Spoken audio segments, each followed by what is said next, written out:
So I'm continuing where I left last week to talk about now we are slowly entering the qualities of the experiences. Patanjali talks about how whenever we are maintaining our mental health, there are two important aspects we need to observe. First, how to deal with our senses. Second, the ego, our identification. When these two things are, we know more and more recognized, we're working on with that. And then whatever we experience from outside world, it will be reflected as it is to our mind, the chitta. So end of the day, the more we are accepting things or experience things as it is, it can be painful, it can be pleasant. So sukha, dukkha doesn't matter, for the mind doesn't matter. But the one clinging towards this, I like this and attach, I doesn't like this and aversion, this is our identification, the ego, ahamkara. And ahamkara cannot rule the mind because he knows that mind exists but is ungraspable. Everybody agree with me. Minds really exist but is ungraspable. It's like a really difficult. But the ego, the identification is manifested. If I say I am manifested in the form of the male, yoga teacher, Indian, blah blah blah, this all effort, you can put label.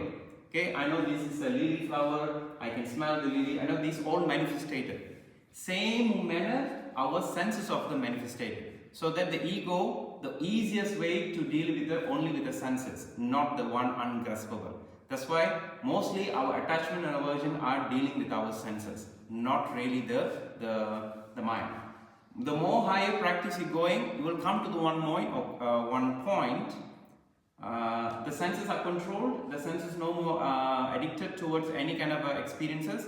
But the mind itself can have the impressions from the previous life or impressions from the previous experience. They call samskara. This will be much more subtle, but the mind has the intelligence to handle it. But we don't go so deep because Patanjali talk this later in the third and fourth chapter. First, in the beginning, we need to know how to handle our ego and handle our senses.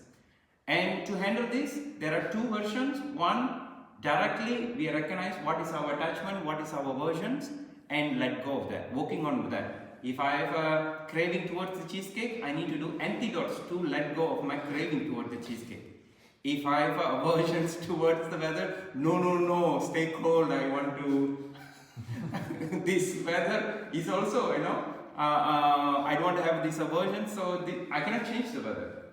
So I need to let go. Whatever comes, let go. Dance with the life. This is mostly teachers say that. Dance with the life. Whatever happening, we need to dance. So, one, it's concretely with the attachment aversion with the senses. And then another one, it's the gaps. Because we have the moments like a silent mind. The minds are quiet. Our senses are quiet. Our cravings are quiet. Our aversions are quiet. And that not means we are liberated. I'm saying I'm not liberated. Even though my mind quiet, in that phase, I'm not really liberated. It's just take a break. Pee pause. Okay, my cravings and my senses are taking like a pee pause. So, during this break, these gaps is another way to go through this gap, you also can liberate yourself. So, Patanjali said these are two versions, either directly, concretely find the what is your senses attached in aversions, dealing with that, or finding these moment gaps, and then go through this gap. Okay. And now come to this qualities. So when you are applying this, working on with attachment and aversion, let go with the attachment and aversion, which kind of a signal you can understand, okay, I'm in the right track. And in the Sutra number 19, Patanjali giving one example. For example, he gave many, he might experience. It's not means necessary this should happen. It might experience. The Sutra number 19, he said that Prakritilayanam. Prakriti means the manifestation of the nature. So what is the manifestation of the nature? Everything what you see, the flower, the weather, the building, whatever, everything we see, everything is manifested. And Prakritilayana means the moment you let go and be integrated with that situations, you become that. That means, let's say, if I have attachment towards the lily, I just choose the flower, this lily flower today. Okay, if I have attachment towards the lily, I can feel I'm different than the flower. Everybody agree that. Maybe this flower can be in the garden, maybe this flower can be in the shop. The moment I see that, I see I'm different. I like to have this flower. What I will do, I will buy it, put it in my living room or altar. Okay, this means a duality. I'm buying the flower, putting in the kitchen or altar or in my living room. But this is attachments. Because I have attachments, I bought this flower, I put it in my space. But you can use this to practice. For example, okay, this flower is cutted flower. It won't stay forever. Maybe 1 week, no, probably 4 days. Then I need to change again. I need to change again. I need to change again. How many times you need to buy the flower? It's impermanence. The flower will come one day, will wilt and die. You need to replace. Wilt and die. You need to replace. When you come to the conditions like this, okay, I will want to meditate with the flower. That means the flower doesn't exist in the reality like this. The flower exists in your mind. So that means you are contemplating with the flower. You get all the essence of this flower and you become the flower. Even though absence of the lily, absence of this flower there in your space, but you still can have these qualities.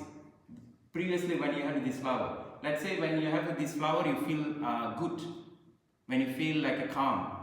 Even though the flower not there, you feel the calm and good, this feeling. Do you get it what I'm talking about? And this is a quality we said you become the flower. The flower no more there. You doesn't need this tool there externally. You doesn't need this manifestation there. This manifestation already inside your mind and you become that manifestation.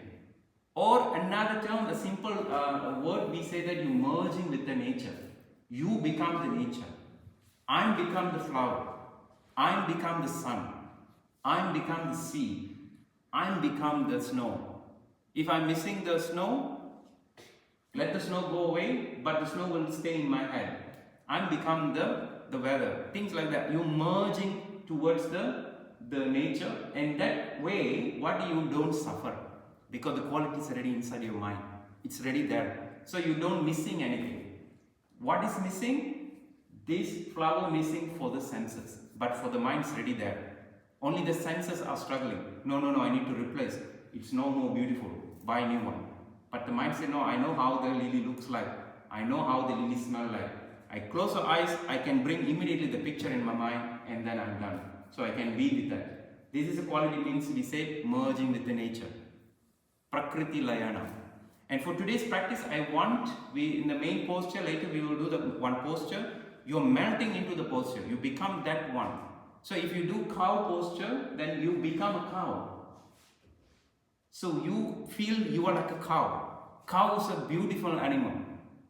You feel all the qualities of the cow. This is mainly in the yoga posture. A lot of animals there in ancient yogis they are doing that in a long term. They feel all the qualities of that particular posture. If you do the tree pose, you get all the qualities of the tree. You merge with the nature. You not become a tree. Impossible. But the qualities are already radiating. That means you're melting into this nature of the tree. If a cat, you become a cat. A cow, you become a cow. A tiger, you become a tiger. Then you get all the qualities. It's already in your mind. If I ask you to close your eyes, imagine the tiger, you know how the tiger appear in your mind. Is it the tiger is fake? It's not fake. It's there, but it's not here. That is why Prakritilayanam means we are merging with the nature. This is one of the qualities we need to again and again and again and again reflecting in our sadhana. This will lead also towards the liberation. This only will happen if you don't attach. If you attach, that will be destroyed. You will dissolve. If I'm too attached means I'm too tight. If I'm too tight, then this visualization, whatever experience will be crumbled. Okay? So today we will do few posture, 1 or 2 posture, and when I say signal, imagine you that posture and try to get all the qualities, whatever comes in that posture. Good? So before we do the practice,